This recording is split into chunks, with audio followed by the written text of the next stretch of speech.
एक बार एक वैज्ञानिक ने एक टिड्डे तो पकड़ा और उसे अपनी आवाज पर छलांग लगाना सिखाया।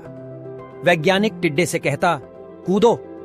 टिड्डा उसकी आवाज सुनते ही जोर से छलांग लगा देता।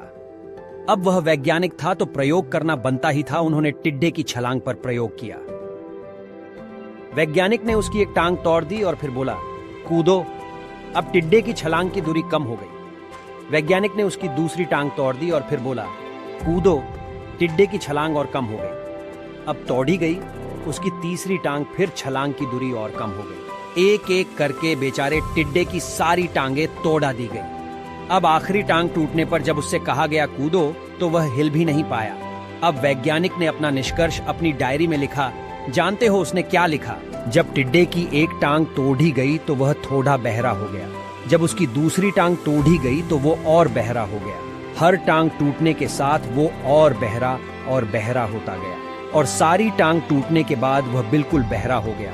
अब जोर जोर से चिल्लाने का भी उस पर कोई असर नहीं हुआ।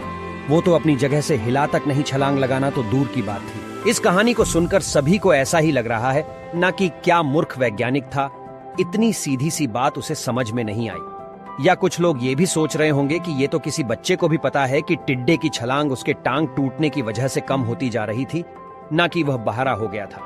दोस्तों, हम सभी जीवन में कई बार ऐसे ही मूर्ख बन जाते हैं।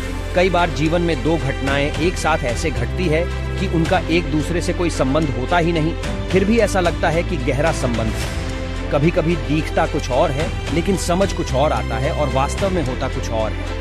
इसीलिए अगर पछताना नहीं है तो जीवन में जल्दबाजी में कोई निर्णय ना ले। हमेशा समझबूझ का इस्तेमाल करें, सावधानी बरते, नतीजे सोच विचार कर ही निकालें।